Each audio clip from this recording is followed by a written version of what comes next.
Hello and welcome to just Pooja. कहा जाता है reality is stranger than fiction, और आज के दौर में इस बात को प्रूव करती है टेलीविजन पर रियलिटी बेस्ड शोज की बढ़ती popularity.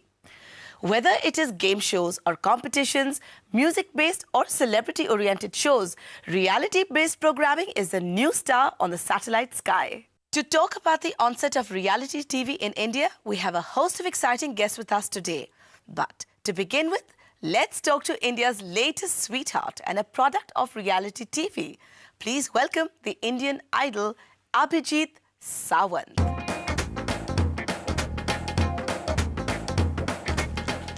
Hello, Abhijit. How are you? I'm very well, thank you. Welcome to the show. Thank you so much. Yeah. Abhijeet, हर रोज एक नया एक्सपीरियंस, एक नई कामयाबी, इंडियन आइडल की ये नई दुनिया आपको कैसी लग रही है?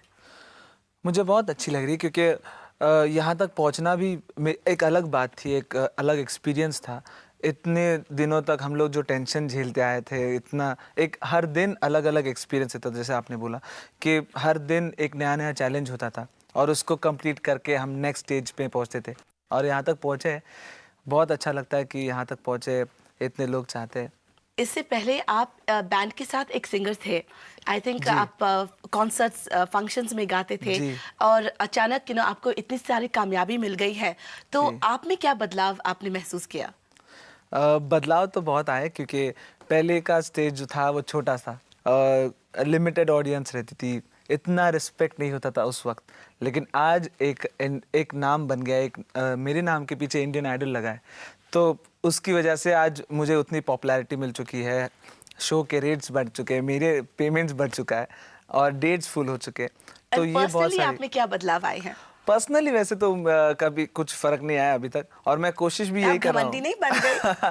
काश मैं बन सकता था, एक जो स्टार का एटीट्यूड होता है वो आ सकता, लेकिन अभी तक आया नहीं है। और कोशिश यही कर रहा हूँ कि जैसे था वैसे ही रहूँ। तो शायद हर कोई मुझे यही बोलता है कि जैसे हो वैसे ही बने रहो तो आगे बढ़ोगे। आपको क्या लगता है, आपको वैसे ही रहना या आपको स्टार बनना है? आप क्या चाहते हैं? मैं तो यही चाहता हूँ कि जो जैसे था मैं वैसे ही रहूँ, क्योंकि पैसा और जो शोहरत है वो अलग चीज़ है, लेकिन अपना एटीट्यूड, जो अपना बिहेवियर है वो एक अलग चीज़ है। अगर हम अच्छे से बिहेव करेंगे तो जो हमारे आजू बाजू लोग हैं वो भी आपसे उतने ही अच्छे से बात करेंगे। तो मैं कोशिश यही कर रहा हूँ कि जो है बी कूल, काम। Well, be cool is a good way to be. आपके इतने सारे फैंस हैं, लड़कियां हैं, आपके पीछे भागते रहते होंगे। How do you handle the female attention? That's true कि लड़कियों का ज़्यादा एक फ़ैन मेल बहुत बड़ा है, लेकिन फिर भी कोशिश करता हूँ कि ये सब चीज़ों पे ज़्यादा ध्यान ना दूँ। अपना काम ज़्यादा इम्पोर्टेंट है। और कॉन्ट्रैक्ट में होगा, contract, please focus on the work, not on the chicks. Obviously. और ये बहुत ज़रूरी है कि जो काम है वो उसको ज़्यादा महत्व दिया जाए, क्योंकि काम होगा तो लोग ऐसे ही चाहते रहेंगे। अगर इसी तरह से वर्क होता रहा, कंपटीशन के बाद भी इसी तरह से सक्सेसफुल जर्नी रही, तो फिर लोग उतना ही प्यार देते रहेंगे, और वही इम्पोर्टेंट है अभी। तो how did you get into Indian Idol? मुझे पता नहीं था कि इंडियन आइडल क्या है, शो क्या है। मैं अपने शोज़ में बिजी था, बट दैट टाइम मुझे फ्रेंड्स ने बताया कि कोई कंपटीशन हो रहा है और 1 करोड़ का कॉन्ट्रैक्ट मिलने वाला है, एल्बम बनेगा जो जीतेगा उसका। तो आई थॉट क्यों नहीं ट्राई करते हम लोग भी। तो इसलिए मैं भी गया, मेरे फ्रेंड्स थे, हम लोग मिलके वहाँ पे गए और ऑडिशन देने, और ऑडिशन दिया तो मेरा नंबर लग गया। तो उसी तरह से जर्नी शुरू हुई इंडियन आइडल की। और जब आपने ये कॉन्टेस्ट में हिस्सा लिया, तब आपने क्या सोचा? क्या आपने सोचा कि रियली मैं जीत पाऊंगा, या आपने सोचा कि चलो लेट्स जस्ट एंटर, देखते हैं? और डिड यू थिंक नहीं मैं जीतूंगा?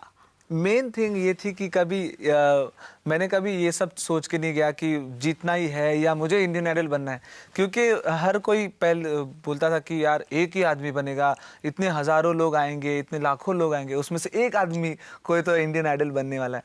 तो इतनी होप्स लगाना भी सही बात नहीं थी। तो हर बार दिल से यही मतलब सेक्रीफाइसेस करते थे, सोचते थे कि ठीक है, बने या ना बने वो आगे की बात है, भगवान पे छोड़ दो, लेकिन एक रिकग्निशन मिल जाए, हर कोई पहचानने लगे। अगर मैं किसी म्यूज़िक डायरेक्टर से मिलूँ तो वो मुझे पहचाने कि हाँ भाई, ये दिस इज़ अभिजीत सावंत, ये मैंने यहाँ पे इस शो में देखा था। तो that's more important for me that time.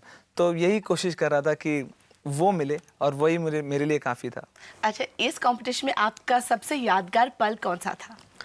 यहाँ पे बहुत सारे यादगार पल रहे मेरे लाइफ में, बहुत सारी चीज़ें ऐसी रही जो कभी भूल नहीं सकते। सबसे बड़ी चीज़ थी जब मैं इंडियन आइडल बना, वो चीज़ तो मैं मेरी लाइफ में मैं क्या मेरी फैमिली कभी नहीं क्राउनिंग भूल मोमेंट, सकती। जैसे कि मिस इंडिया, जब फाइनल कंटेस्टेंट मिस इंडिया, जी। वो ऐसे चेहरे पे हाथ ऐसे बस मैं उतना ही करना बाकी था, ये मैं जीत गया।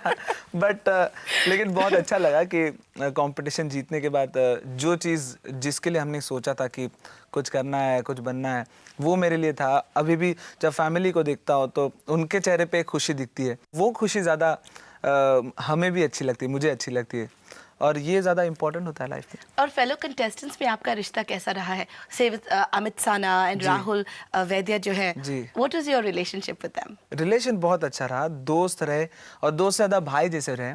एक फैमिली बन गई थी अलग से, जैसे घर के फैमिली मेंबर्स थे वो तो अलग थे, और ये सब 11 जन ये अलग एक फैमिली बन गई थी हमारी। और लड़ाई झगड़ा होता रहता था, कंपटीशन, राइवलरी? लेकिन कंपटीशन तो था ही वहाँ पे, लेकिन ऐसा नहीं था कि एक दूसरे के गाने चुरा रहे या यार ये तो इसने तो अच्छा नहीं गा रहा है, अच्छा ये जा रहा है, अच्छा ऐसा कभी नहीं दिल में था। अगर कोई अच्छा नहीं गा रहा हो जी। तो do you give him encouragement?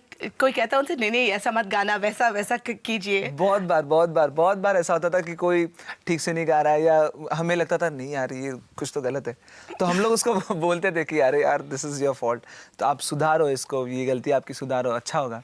ऐसा ना हो कि हाँ इसको जानबूझ के खराब करो और हम लोग फिर अच्छा करें और हम लोग जीते। आप एक पल था जब आपने सोचा कि शायद वो जीतेगा, जरूर वो ही जीतेगा, कोई दूसरा जीतेगा? बहुत बार लगा, बहुत सारे कंटेस्टेंट थे, जब 11 हम लोग सिलेक्ट हुए तो हर कोई अपने अपने अंदाजे लगाता था कि कौन बनेगा, ये बन सकता है क्या, वो बन सकता है क्या, तो हर किसी के फेवरेट बन गए थे। मुझे भी लगता था प्राजक्ता शुक्र बन सकती।